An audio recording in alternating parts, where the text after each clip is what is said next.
Hi hello welcome to Vikta foods. ఇవాళ మనం తయారు చేసుకోబోయే రెసిపీ ఉల్లిపాయ పచ్చడి. ఎలా తయారు చేసుకున్నాం చూద్దాం. ఇదిగోండి, పొట్టు తీసి పెట్టుకున్నాను. ఈ సైజులో 3 ఉల్లిపాయలు తీసుకున్నాను. మూడు ఉల్లిపాయలు తీసుకొని ఇలా కట్ చేసి పెట్టుకున్నాను. ఇప్పుడు దీన్ని మిక్సీ జార్ వేసుకున్నాం. ఇలా సన్నగా కట్ చేసి పెట్టుకోవాలి.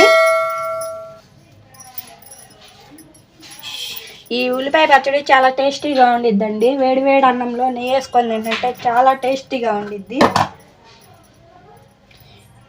ఇప్పుడు 1 స్పూన్ కారం, కల్లుప్పు, ఇదిగో కొద్దిగా 1 స్పూన్, కొద్దిగా చింతపండు ఇదిగో నానబెట్టుకున్నాను. ఒక 5 మినిట్స్ ఇలా నానబెట్టుకున్నాను. శుభ్రంగా కడిగి చింతపండు వేసుకున్నాం. ఇప్పుడు దీంట్లో స్పూన్ జీలకర్ర వేసుకుందాము. ఫ్లేవర్ టేస్ట్కి బాగుండిద్ది. ఇప్పుడు దీన్ని మిక్సీ పట్టుకుందాం. చూడండి, ఇలాగ పచ్చగా వేసుకోవాలి. ఇంకా నేను మిక్సీలో వేసుకున్నా. రోట్లో దంచుకోండి. రోట్లో అయినా బాగుండిద్ది టేస్ట్.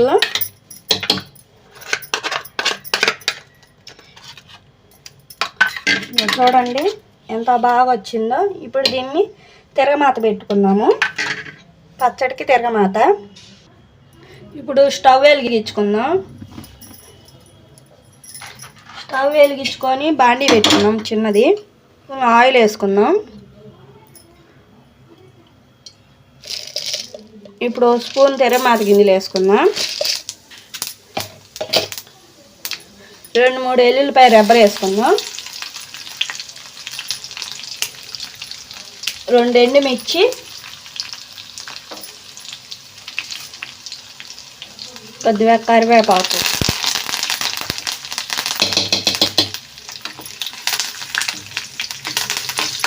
చాలా అంటే చాలా టేస్టీగా ఉండిద్దండి పచ్చడి. వేడి వేడి అన్నంలో వేసుకొని తింటే. ఒకసారి ట్రై చేసి కామెంట్లో చెప్పండి. ఫస్ట్ టైం మీరు మా వీడియో చూస్తున్నట్టయితే లైక్, షేర్, కామెంట్, సబ్స్క్రైబ్ చేయండి. బెల్ ఐకాన్ కొట్టండి. ఏగినాయి కదా. ఇప్పుడు ఇందా మిక్సీ పట్టుకుని పచ్చడి వేసుకుందాం.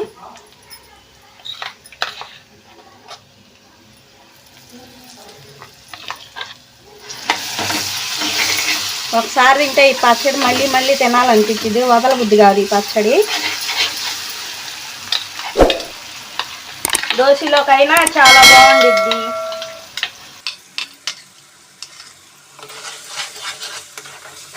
అది పచ్చి వాసన పోయేదాకా వేపుకోవాలి.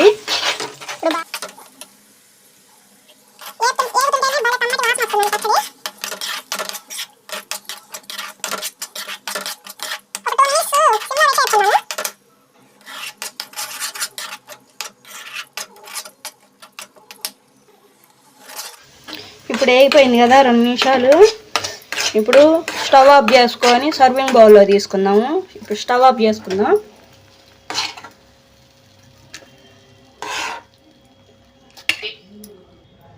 ఎంతో టేస్టీగా ఉండే ఉల్లిపాయ పచ్చడి రెడీ అండి. ఫస్ట్ టైం మీరు మా వీడియో చూస్తున్నట్టయితే లైక్, షేర్, కామెంట్, సబ్స్క్రైబ్ చేయండి. బెల్ ఐకాన్ కొట్టండి.